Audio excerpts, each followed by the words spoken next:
Picture this: you wake up, grab your phone before your eyes are fully open, and suddenly you're trapped. 30 minutes later, you've consumed celebrity gossip, political drama, someone's breakfast photo, and 3 cat backflips. Your brain feels like it's been through a blender, and you haven't even gotten out of bed yet. Sound familiar? What if I told you the secret to becoming a more productive, focused version of yourself isn't another app or guru? What if the answer is so simple and so counterintuitive, it sounds ridiculous? What if the key is to literally bore yourself? I know it sounds crazy, but stick with me. 3 months ago, I was spending 7 hours a day on my phone, sometimes more than I slept. Today, I'm going to share how I broke free from that digital loop and uncovered a superpower I didn't know I had. Before we dive in, quick note. This video is for educational purposes only. It's not medical, psychological, or therapeutic advice. If you're struggling with mental health, please reach out to a licensed professional. This is my experience. Everyone's different, so let's rewind.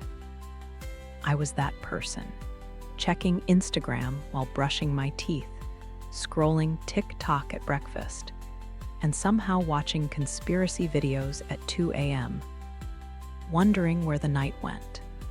I told myself I was staying informed and connected. But here's what was actually happening in my brain during those first 30 minutes each morning. Sports win, instant dopamine hit, then a crash, celebrity breakup, curiosity spike, then emptiness. Comment section politics, frustration and stress, crime headlines. Anxiety on repeat. I was putting my brain on an emotional roller coaster every single morning, and I thought that was normal. Then something changed. I tried to read a physical book. I couldn't do it. My brain was so used to quick hits of stimulation that holding one thought for 30 seconds felt impossible. That's when I knew I had a problem. I stumbled across this concept called a dopamine detox, or, as some people describe it, an intentional boredom experiment. Now, before you roll your eyes, hear me out. Dopamine isn't just a buzzword. It's a neurotransmitter tied to motivation, focus, and the capacity to feel pleasure and satisfaction. Here's what blew my mind. Dopamine doesn't just rise when you get a reward. It also rises when you expect one. Every time you pick up your phone, your brain expects a like, a message, or something interesting. When it arrives, boom, dopamine. Here's the kicker. Flood your day with easy, instant rewards and you build tolerance. Suddenly, the things that should naturally feel motivating, working on your goals, deep conversations, even a sunset, feel flat by comparison. I realized I had trained my brain to chase quick dopamine hits. The first step was admitting that pattern. So I tried something radical.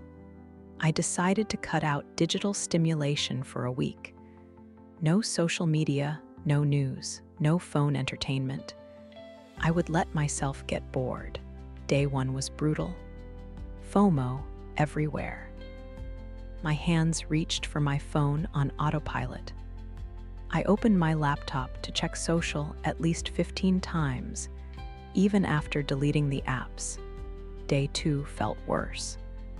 Restless energy built up, like my brain was craving stimulation.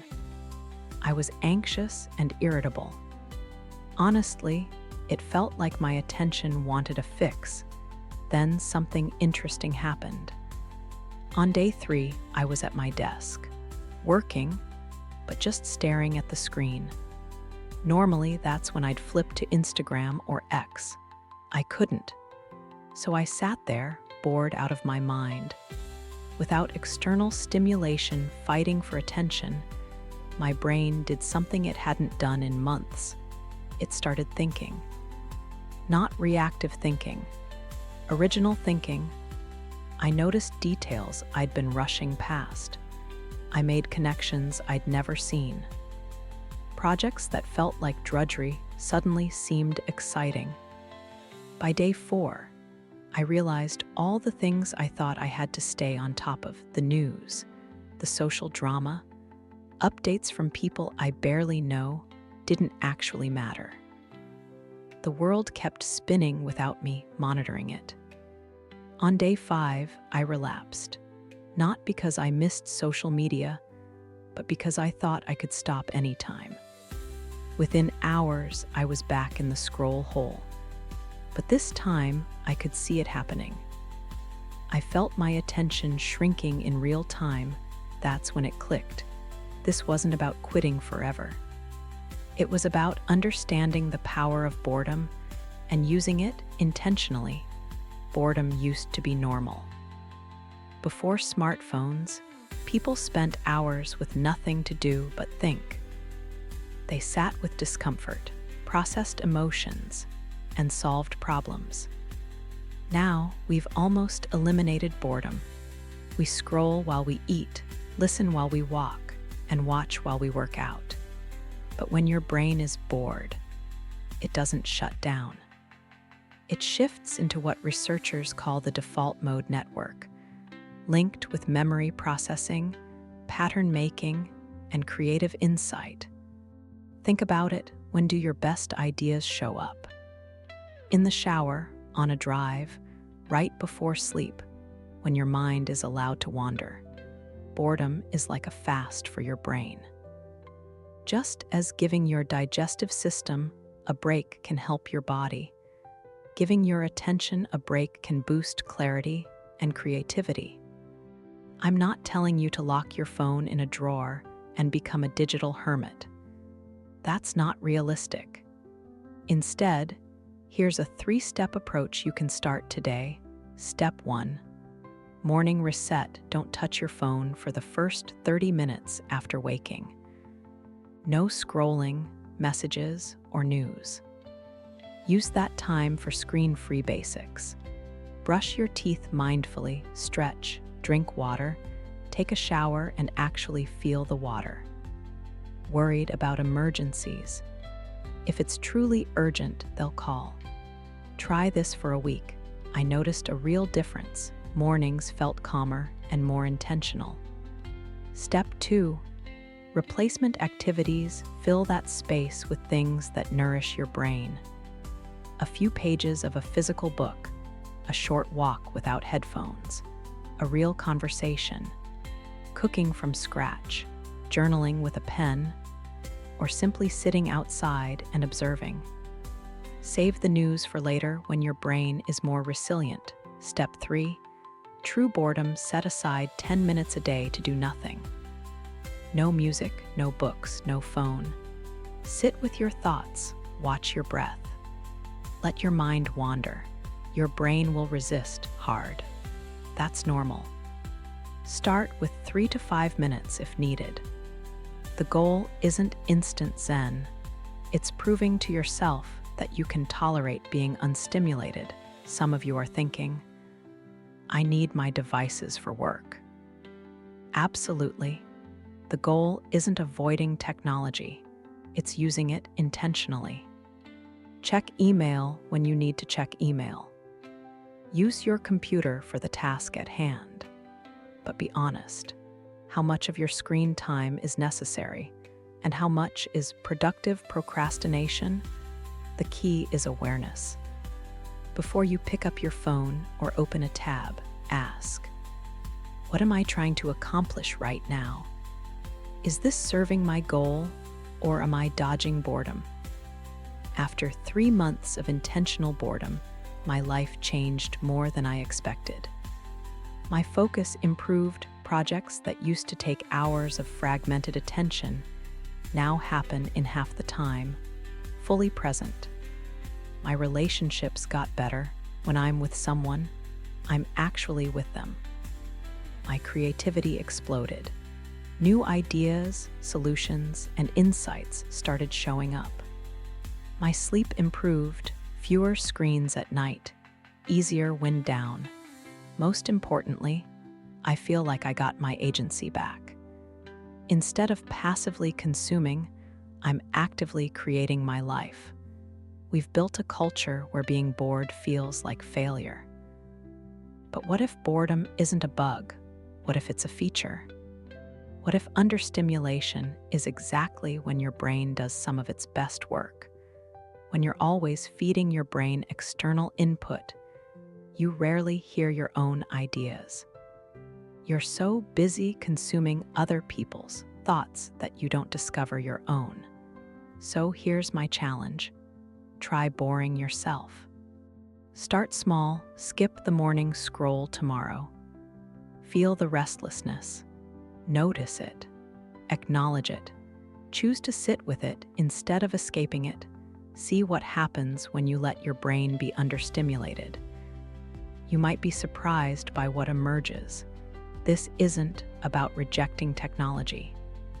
It's about reclaiming your attention, rediscovering your natural creativity, and getting comfortable in your own mind. Your brain is the most sophisticated computer we know. But like any computer, it needs time to process, organize, and run its background maintenance. Constant input, social, news, videos, robs it of that time. It's like never charging your phone or restarting your laptop. Eventually, everything slows and glitches. Boredom is charging time. It's when random experiences get filed, creative connections form, and your subconscious works on the problems your conscious mind can't crack. And yes, the irony isn't lost on me that you're hearing this on a digital platform. Maybe that's exactly why it matters here. I'm not asking you to delete your accounts. I'm asking you to remember you have a choice. When you feel that itch to check, to refresh, to fill the quiet, that's an opportunity to choose differently. Choose boredom. Choose discomfort. Choose to trust that your own thoughts are worth your time. It might feel weird at first. It might feel like you're missing out. In my experience, what you'll miss most is the anxiety, distraction, and mental fatigue that come from constant stimulation. And what you'll find is that your mind is more interesting, creative, and capable than any feed. Tomorrow morning, when your hand reaches for your phone, pause. Take a breath. Ask, what would happen if I just didn't? You might be amazed by the answer. If this video sparked something for you, let your brain wander one step further. Hit the like button so more people can discover this idea. And if you want more tools to reclaim your focus and attention, subscribe. That way, the next time you're tempted to scroll, you might find something here that actually helps you grow.